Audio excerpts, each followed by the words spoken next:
Graça e paz, glória a Deus. Vamos continuar estudando a carta de Paulo aos Romanos. Agora já estamos no capítulo 3, vamos ler a partir do versículo 1. Qual é, pois, a vantagem do judeu? Ou qual a utilidade da circuncisão? Muita, em toda maneira, porque, primeiramente, as palavras de Deus lhe foram confiadas. Então, Paulo está perguntando isto, qual é, pois, a vantagem do judeu ou qual a utilidade da circuncisão? Porque no capítulo 2, ele nos ensinou, ele nos trouxe a palavra de Deus, a revelação do Espírito Santo, dizendo que o que importa é o bem que você faz com a sua vida, com as suas mãos, com sua boca, sua palavra. Se você ajuda as pessoas, socorre os pobres, os necessitados, pessoas estão louvando a Deus por sua causa, estão felizes, estão sorrindo, estão alegres, estão satisfeitas, glorificando a Deus, e você fez parte dessa alegria, então você já alcançou a justiça de Deus. O justo viverá pela fé. Então, nós temos que buscar o reino de Deus e a sua justiça. Então, o final da lei é Cristo, é a luz do mundo, é a justiça. O reino de Deus é um reino de justiça. Então, quem já está socorrendo o necessitado, dando esmola para o pobre, adorando a Deus em espírito e em verdade, glorificando a Deus, levando outras pessoas a sair do mal e a serem felizes, a terem o que precisam, a comida, a veste, o pão, a alegria, a festa.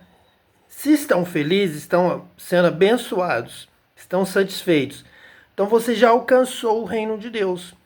Você já vive como alguém que faz parte deste reino de Deus, reino de amor, de paz, de justiça. A lei escrita, a letra, a própria Bíblia, a própria palavra escrita, é algo a mais, é uma direção, é um ensino, é realmente algo que vai dar mais condição de termos discernimento do que é o bem, do que é o mal, para não praticarmos o mal. Sabermos o que agrada a Deus. Então, não matarás, não roubarás, não levantarás falso testemunho contra o teu próximo, não vai cobiçar as coisas que são do seu próximo, que dão alegria para ele. Você não vai tirar dele para que ele sofra, para que ele fique chorando. Então, essa lei escrita, a Bíblia, e os livros que estão na Bíblia, a Torá está na Bíblia, os 5 primeiros livros da Bíblia são chamados de Torá, os livros da lei, os livros de Moisés, que trazem ali uma direção mais direta, por exemplo, dos 10 mandamentos. Então, é uma orientação escrita que quem estuda, como estamos aqui fazendo, quem tem esse discernimento, tem melhores condições, é claro. É o que Paulo diz no versículo 2. Muito em toda maneira, porque primeiramente as palavras de Deus lhe foram confiadas. Então nós recebemos este ensino para determinarmos, ensinarmos mais claramente as pessoas a fazerem o bem, amarem o próximo, amarem a Deus. Mas se você já ama o seu próximo, se você já faz o bem, já ama a Deus, tem uma diferença de você ter isso escrito e saber que realmente está confirmado. Você faz parte do reino de Deus, você conhece a Deus, você é filho de Deus pela sua obra, pela sua prática. Mas a intenção, a finalidade é que todos amem, cooperem, façam o bem, dê alegria para o outro. Quando chegarmos lá diante de Deus, haverá um juízo.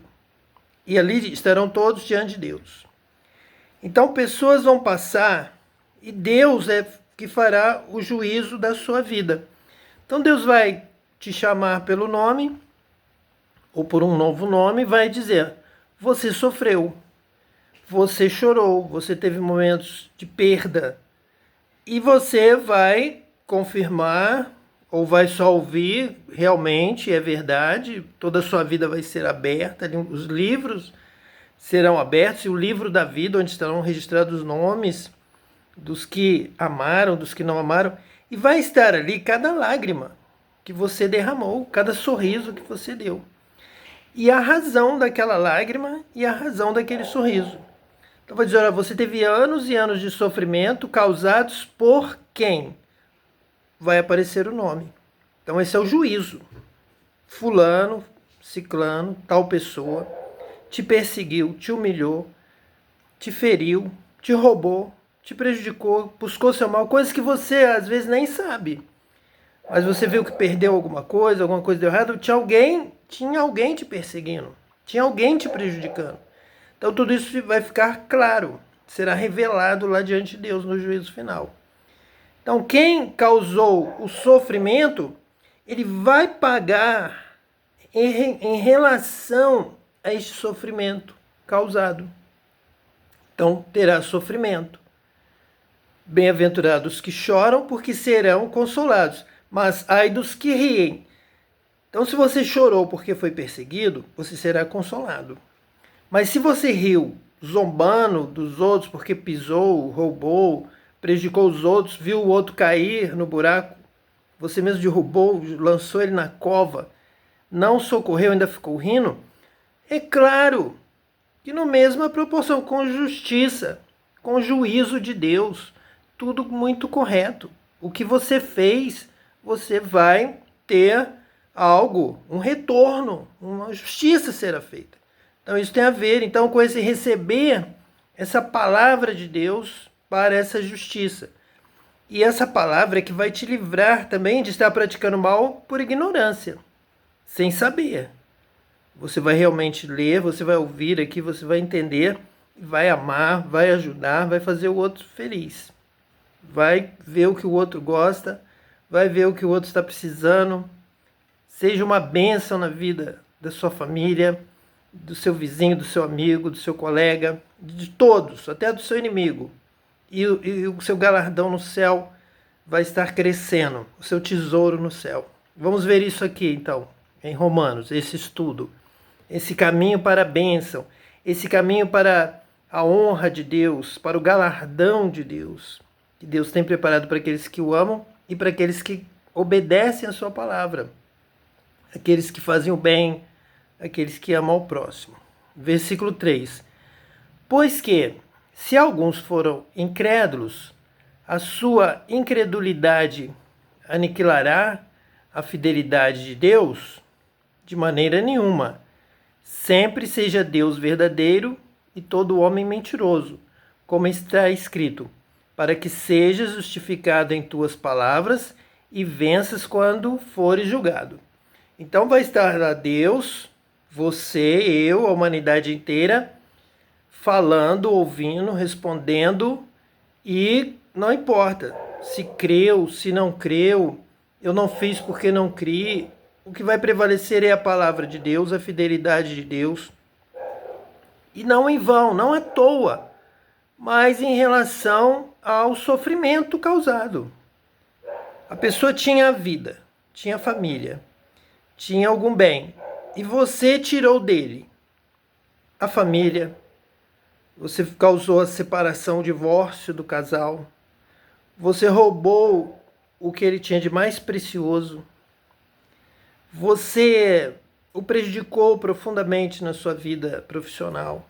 Então todas essas coisas causaram um sofrimento. Então toda lágrima, todo sofrimento causado por alguém que queria, alguém querendo viver e outro impedindo alguém de ser feliz, de viver, de ter paz, de conquistar um sonho, realizar um sonho. Então tudo isso, Deus é verdadeiro. O homem é mentiroso, o homem é egoísta. O homem tem que se converter, se arrepender do seu mau caminho, porque a tendência do homem mais forte é para o mal, é para a carne. A carne cobiça, a carne precisa de espaço, de posição. A carne é insegura, ela quer roubar para ter um patrimônio maior. A carne é invejosa. Você inveja se o outro sobe, ele subiu pela posição, pelo estudo, pela dedicação que ele teve. Ele não prejudicou ninguém. Ele foi aproveitando as oportunidades, se dedicando, estudando. O que foi pedido, ele foi cumprindo e subindo. Você ficou parado, você não se esforçou, mas quando ele chegou lá, você cobiçou a sua posição. E você fez de tudo para tirá-lo de lá, mentiu, inventou, caluniou para que ele caísse e você ainda fez de tudo para se colocar no lugar dele, de maldade. Então isso será cobrado, não vai passar em vão. Cada lágrima derramada por alguém está em um odre diante de Deus contada. Cada dor, cada humilhação, cada sofrimento que um causou para o outro. Então é tempo de se arrepender e parar de causar o mal para o outro, parar de fazer o outro sofrer, porque Deus é justo juiz entre vocês dois nesta causa. Deus vai se colocar ali no meio e vai intervir e vai dizer quem fez o que fez e vai, então, ele sentenciar, ele realizar uma vingança pela pessoa que chorou, pelo pobre, pelo oprimido, pela viúva, pelo órfão, como ele fez lá entre o rico e Lázaro. Rico tinha tudo, se banqueteava todas as noites, o pobre ficava jogado e não comia nada. Ficava com os cães é que cuidavam da sua ferida, lambiam, tentando ali levar a cura, por instinto animal de lamber as feridas, para que a sua saliva produzisse então um efeito curativo, um efeito que fosse combater as bactérias, fosse prover ali a cura daquela ferida. Só os cães, mas os homens ali da família do rico, ninguém se preocupou com o pobre. Deus é juiz entre o rico e o pobre. Deus é juiz entre o que oprime e o oprimido. E bem-aventurado você será se ouvir a palavra de Deus e a praticar e não oprimir ninguém. Socorrer o aflito, o pobre, o enfermo, o que cai na mão dos salteadores, e você poder cuidar. Você tem dinheiro, você tem saúde, você tem força. Espera-se que você use isso que você tem em favor do que não tem. Essa é a justiça de Deus. Versículo 5. E se a nossa injustiça for causa da justiça de Deus, que diremos? Porventura será Deus injusto, trazendo ira sobre nós? Falo como homem. De maneira nenhuma. De outro modo, como julgará Deus o mundo? Então alguns vêm com uma doutrina chamada de graça, hipergraça, que a graça soluciona tudo. E que não importa o pecado, porque pela graça sois salvos, onde abundou o pecado, superabundou a graça. Onde tinha pecado, quanto mais pecado, mais graça. E Deus perdoa sem que nós precisemos praticar justiça. Este é um engano. E Paulo está dizendo, de maneira nenhuma. De outro modo, como julgará Deus o mundo? Não é assim. A verdade não é essa. A verdade é que aqui começou falando dos judeus. Os judeus têm a palavra de Deus. E ali na palavra de Deus, dos judeus, na Torá, no Antigo Testamento, em Êxodo, em Deuteronômio, Levítico, Números, em geral, nos livros do Antigo Testamento, o judeu foi aprendendo a ter méritos pela obediência da Torá, da lei de Deus. Isso é ensinado para a criança. Então, desde pequeno, ele vai aprendendo a Torá e vai aprendendo a fazer a sua oração, a meditar na palavra de Deus de manhã, de tarde, de noite. Bem-aventurado é o varão que não se senta na roda dos escarnecedores, mas medita na palavra de Deus todo dia. E vai realizando obras da lei. E ali ele vai acumulando coisas boas, coisas certas, vai cumprindo a Torá cada vez melhor, vai crescendo e aprendendo. Ele passa a ter méritos. Isso é justiça para o judeu. É a justiça da prática da lei, da obediência da lei, da Torá, da palavra de Deus. Então a salvação, até Jesus, ela estaria restrita ao judeu. Ou aquele que se tornasse judeu e se posicionasse, se prontificasse também a cumprir os mandamentos. Os 600 e poucos mandamentos que se encontram ali no Antigo Testamento.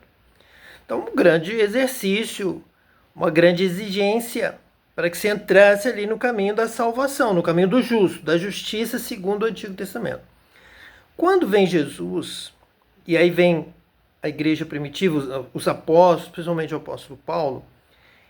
O apóstolo Paulo, então, liderou esse movimento de sair pregando para as outras nações, para que as outras nações também pudessem ser salvas. Então não poderia se ir a outro país, a França, a Dinamarca, a Inglaterra, a Espanha, muitos países até já citados ali na Bíblia, até mesmo mais próximo ali a Grécia e a Itália, por exemplo.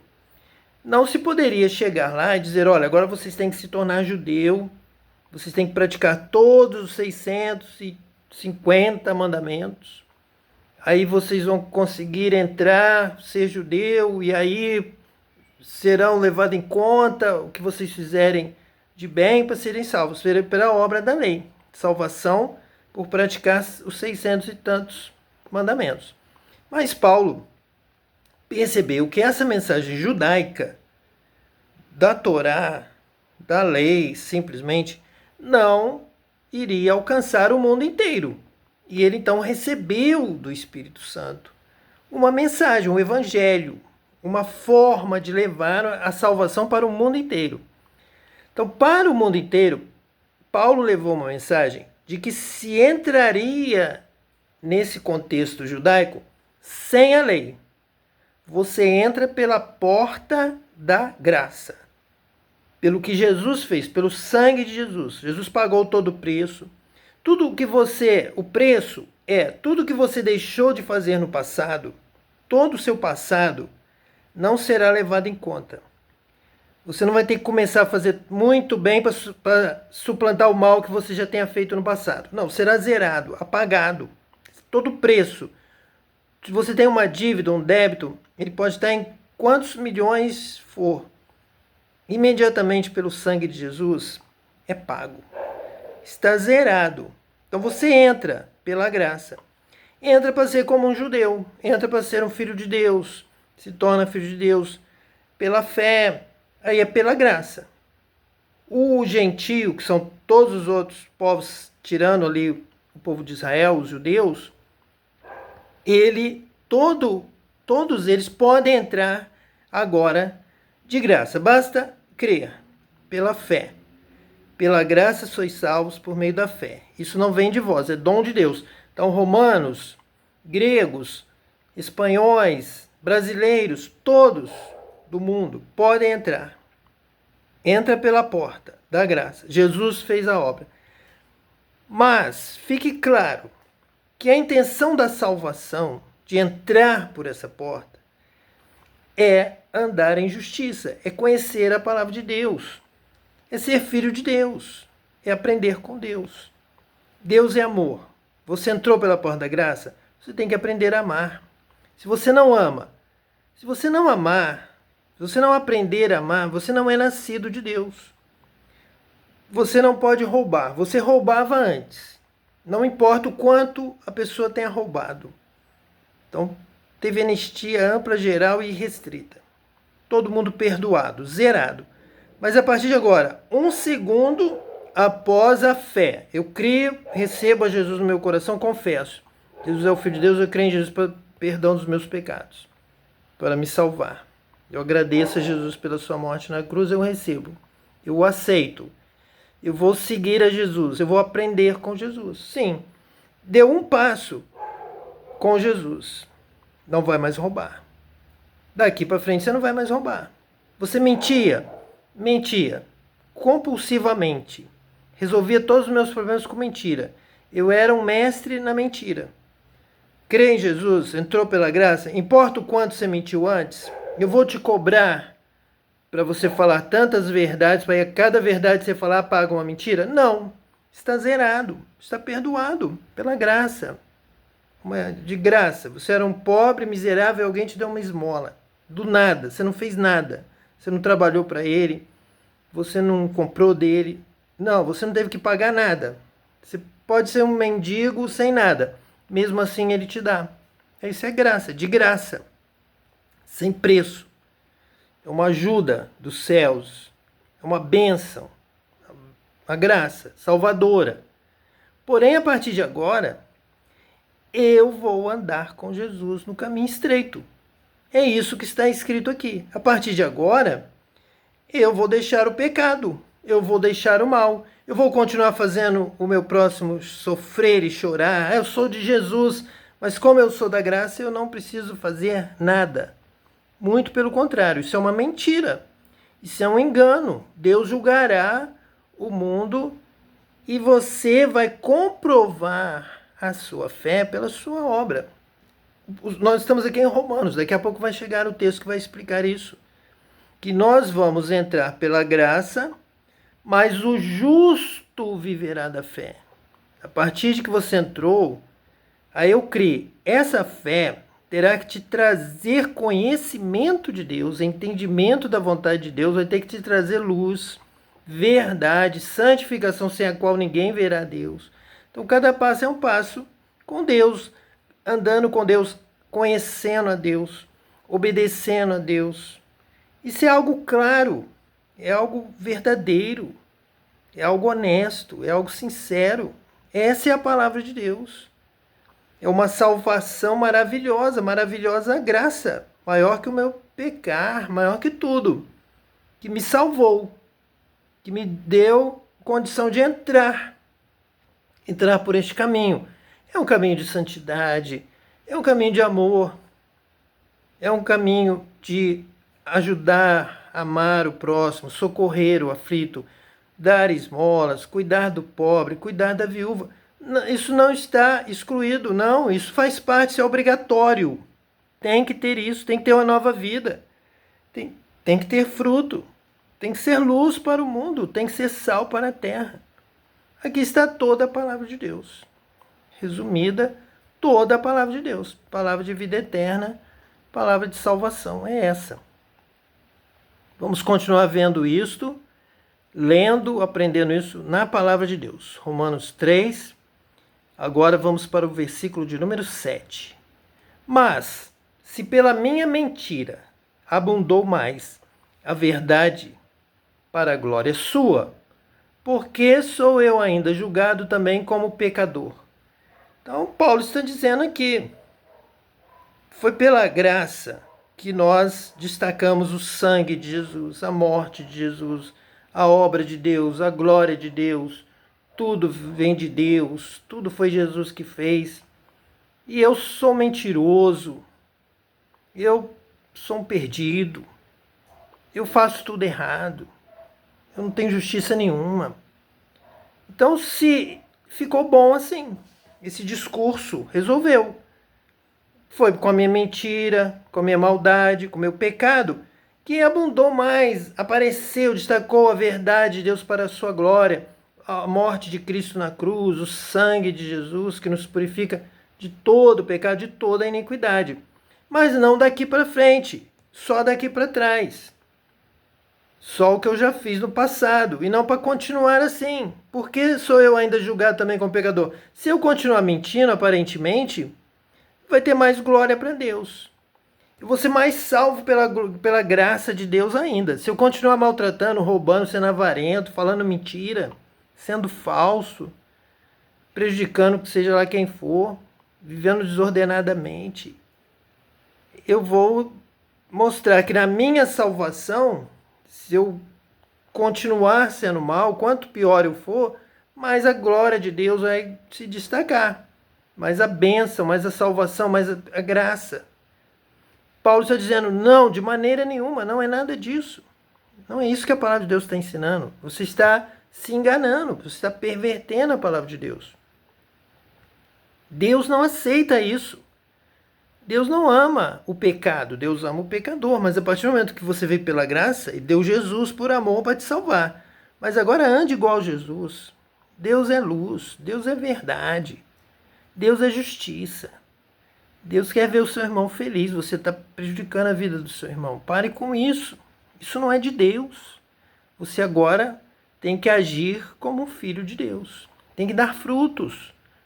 Tem que praticar o bem. Agora você vai andar igual o diabo, mentindo, pecando, fazendo mal. Não, Deus não aceita isso. Então, não é isso. Versículo 8. E por que não dizemos, como somos blasfemados, e como alguns dizem que dizemos, façamos males para que venham bens. A condenação desses é justa. Então, se alguém, por acaso, tem essa doutrina de graça, e que quanto mais eu for pecador, fraco, errado, eu não faço nada certo mesmo porque eu sou salvo pela graça. Então, quem ensina isso, se por acaso tem alguém ensinando isso, a condenação desses é justa. Eles vão para o inferno. Eles estão enganando o povo. Eles estão criando uma religião mentirosa. Essa religião é a pior religião do mundo. É a religião mais falsa. Usando o nome de Deus em vão. Porque muitos dizem que os piores são os que Deus gosta mais, vão conseguindo as coisas. Eles têm o mesmo engano do ímpio. Eles às vezes estão numa religião, estão numa denominação, estão tirando dinheiro, estão pervertendo as casas das viúvas, estão saqueando, como diz a palavra de Deus, como Jesus mesmo disse, como Jesus mesmo ali ensinou nos evangelhos, que muitos fazem a obra de Deus dessa forma, absolutamente, são roubadores, são ladrões, são gananciosos e roubam os pobres, roubam as viúvas, em vez de ajudar, saqueiam essas casas, estão ficando ricos com a obra de Deus. A condenação desses é justa. E eles dizem assim, olha, Deus gosta, é por isso que as coisas estão dando certo, a gente está roubando, ninguém está descobrindo, nós estamos desviando recursos e ninguém fica sabendo, estão deixando passar. Vocês estão abusando da boa vontade, da simplicidade, da humildade do povo. Um povo simples, um povo precisando de ajuda, na expectativa realmente de que Deus mande alguém para ajudá-los, e você chegou e você se apresentou como um homem de Deus, uma mulher de Deus, alguém que ia fazer justiça, alguém que ia socorrer o pobre. E eles estão aí esperando, confiando, eles precisam disso. Então eles estendem a mão. E você rouba no sistema, ali na denominação, na sociedade, onde for. Você rouba em nome do pobre. Muitos fazem isso. Façamos males para que venham bens. Então aquele que diz que faz para o pobre e rouba com razão, porque ele rouba para distribuir para o pobre. A condenação desses é justa, porque são mentirosos. E eles estão usando o nome de Deus, estão pervertendo a causa de Deus, da salvação, da justiça, e realmente seria, segundo aqui o apóstolo Paulo, o que diz aqui no versículo 8, e por que não dizemos como somos blasfemados? Então, o evangelho é blasfemado, é mal falado, é corrompido, é visto como uma coisa desonesta. O nome de Deus é blasfemado entre os gentios, nós também já lemos aqui na palavra de Deus, por vossa causa. Vocês roubam usando o nome de Deus.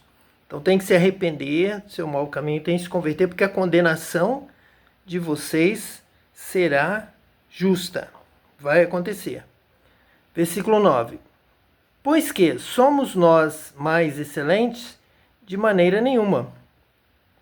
Pois já dantes demonstramos que tanto judeus como gregos, todos estão debaixo do pecado. O que Paulo aqui está falando? Ele está falando lá do início, que o judeu recebeu a lei escrita, a justiça escrita, a verdade escrita, e eles estudam, tem a Torá, então ensinam os nécios, as crianças, as nações, para não roubar, para não adulterar, para não mentir. Mas aqui, só por isso, não se torna melhor do que ninguém. Porque não adianta ter a letra, ter a palavra. O que importa é praticar a palavra. Não adianta o judeu ter todos os livros, andar com vários livros, rolos de livro, aqueles livros bem grossos, aqueles rolos antigos de papiro, enrolados na madeira e se mostrando nas praças, mas na hora H eles roubam a viúva. Alguém mostra uma cena de um idoso que está no leito da morte e o religioso enquanto faz a sua prece, a sua oração ali no leito, lhe dá um papel e pega a sua mão para que ele assine. E o homem ali está envolvido na questão religiosa, na extrema unção, no momento da morte. E ali, o religioso, pode ser o judeu ou de qualquer outra linha, pode ser um pastor protestante, pode ser um padre católico, pode ser alguém até de outra religião, de outra denominação, o faz assinar, na verdade, um documento, um testamento em que ele doa tudo para a sua paróquia. Então, não há um justo sequer, não há ninguém que entenda, não há ninguém que busque a Deus, nem o que tem o livrão na mão, nem o que usa o livro, nem o que não usa o livro. O que importa é a justiça. O justo viverá da fé. Você vai chegar dizendo, eu tenho fé, eu tremo diante da palavra de Deus. O diabo também. Até aí, você ter o livro na mão não diz nada a seu respeito. O que vai dizer na hora H é a prática, é a vida. Que você entrou como autoridade religiosa numa casa de um moribundo, está prestes a morrer, está quase morrendo, e você cuida da casa dele. Você se preocupa com a herança dele. Você se preocupa se ele tem filhos, se ele tem netos, se estão distantes, se ele está ali sozinho, mas alguém vai chegar e você vai ajudar a que passe a casa, o documento para a pessoa de direito. Isso é glória de Deus, isso é bênção de Deus, isso é ser filho de Deus. É cuidar da vida, do próximo, do que precisa, do órfão, da viúva, do idoso, do moribundo, do que está sozinho, do solitário. E você está ali pronto para fazer o que Cristo fez por você, que deu a vida por você, quando você ainda era pecador, perdido, sem Deus, sem saber o caminho para o céu, para a glória de Deus, para a morada eterna.